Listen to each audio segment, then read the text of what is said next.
Out here in the guts of the Australian bush. I've pulled up at this spot several occasions. One of the usual haunts I usually pull up on different bikes and do a test run on, or test report on, and not a bad spot. Anyway, this is about the Triumph, and I've run it about, I'll say far only about 10 k's.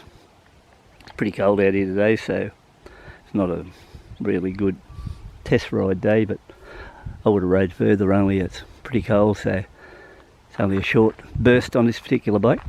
But like over the past 7 years I've bought now, I think 27 bikes, and 24 of them have been brand new bikes. And look guys, I've got to say that this Triumph Street Scrambler would be without a doubt the best bike I've actually bought out of all bikes I've ever bought over the past 7 years, because without a doubt it is really one of the best bikes I've ridden.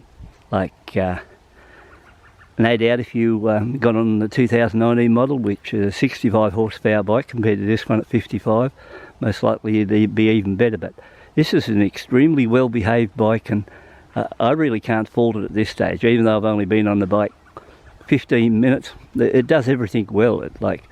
It fuels nicely, it powers nicely, it handles nicely. There's nothing I can really say bad about the bike at this stage. And like I said, I've been on probably say 15 minutes, and that's no different to some other test rider getting on a test ride bike and just riding around town, commenting on it and just telling you what they think of it. But I actually own this bike, so you know, I would just get off the bike now and tell you straight off if it was a heap of shit, and you know, whether or not I should cash it and move it out of the way. And I don't know what the kilometres are on now, but I started off on 5 kilometres, so at my place. So what's it on now? It's on 18, so I've done 13 k's. So but apart from that, you know, it's a fairly comfortable ride on, and it's really quick around the corners. Remember, I can't ride very quick on it because if you look at the tyres, they're really got all the little teats and all that on them, and can't do anything silly on it. But you know, when I was running along back there at 100 kilometres an hour, it appeared to have really adequate power, so it'd move along quite quick. So it'd be, if you were inclined, it'd be a bike that'd sit on easily 75 mile an hour, which in Australia would be an illegal speed anyway. So you can really only travel at 100 kilometres an hour or 110 maximum in most places, unless you're in Northern Territory where you could plug her up to 130. But you know, this bike just really runs along that nicely. It's really in a nice state of tune, so overall very impressed. I suppose now in a way I'm kicking myself for waiting almost 3 days off 1 month now from actually getting out on the bike and taking it for a ride, because it's been sitting there for 1 month and I haven't even bothered getting on the thing to even warrant getting out there and firing out there, giving it a burst.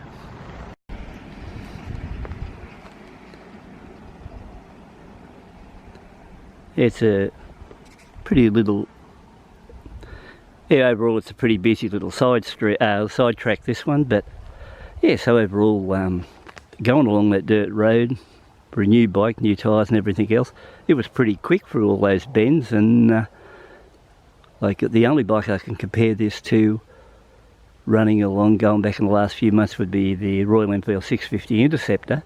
And when I get the microphone, what I'm waiting for, I'm going to run this bike back along a similar road I ran the Interceptor on a few months back, but you know, that'd be the only bike I could compare it to power-wise.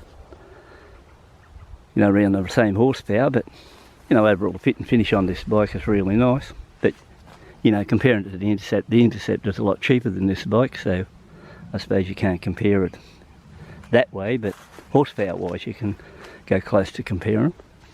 But you know, overall, to get on this bike and take it on its very first ride since I've had it, well, you know, I'm not getting on the not getting off the bike thinking, it was a waste of money purchasing the bike, because overall the burst on it, you know, it's been very interesting. Now the big question would be, if you've been looking at any of the channel stuff, if you asked me what do I think of it compared to the black 865 Triumph I had in the Scrambler version, or the previous model to this, going back 6 weeks ago or something, a month ago, when I traded the old bike on this one.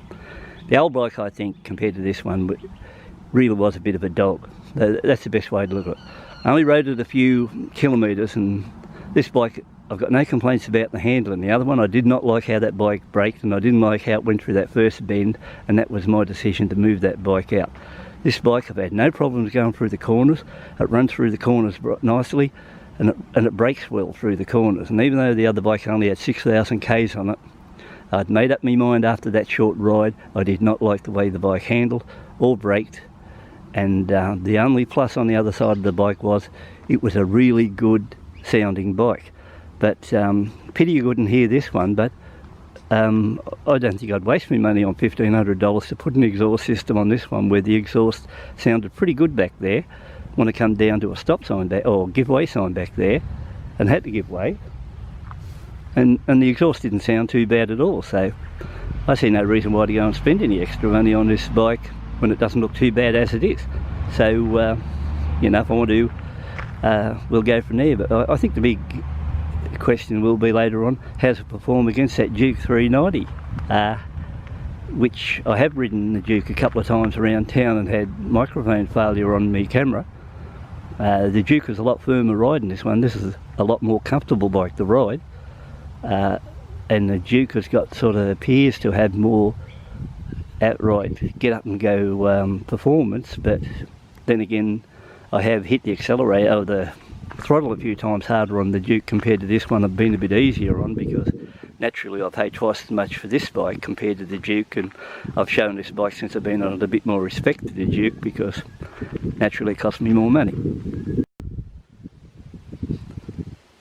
So guys, overall, I hope you enjoyed this little bit of a mini review on this Triumph Street Scrambler 2018 model, and you know, I hope to get out there later on and give it a good run, see how things go long term, or how it goes down the track. But overall, it's been, like I said, it's been sitting there nearly a month, haven't done nothing with it. Today was a day where I thought, oh well, I've got to put some video together on it for sure and see how it goes, and I think later on this will be a great little bike to get out and point up maybe one of these dirt roads to just see how it runs up along a dirt road too. So, and that'll go for the Duke too. I'm going to push it up, or not push it, I'll ride it up a few dirt roads and see how it performs up along them too. So all up, I think I'll head back home now and see if I can put something together, a bit of footage on today's run, see how things go. But overall I think this is not a bad little, it's not that little, but another thing too, it's a nice balanced bike to ride too. So overall, yeah, like I haven't got any really complaints about this bike at all.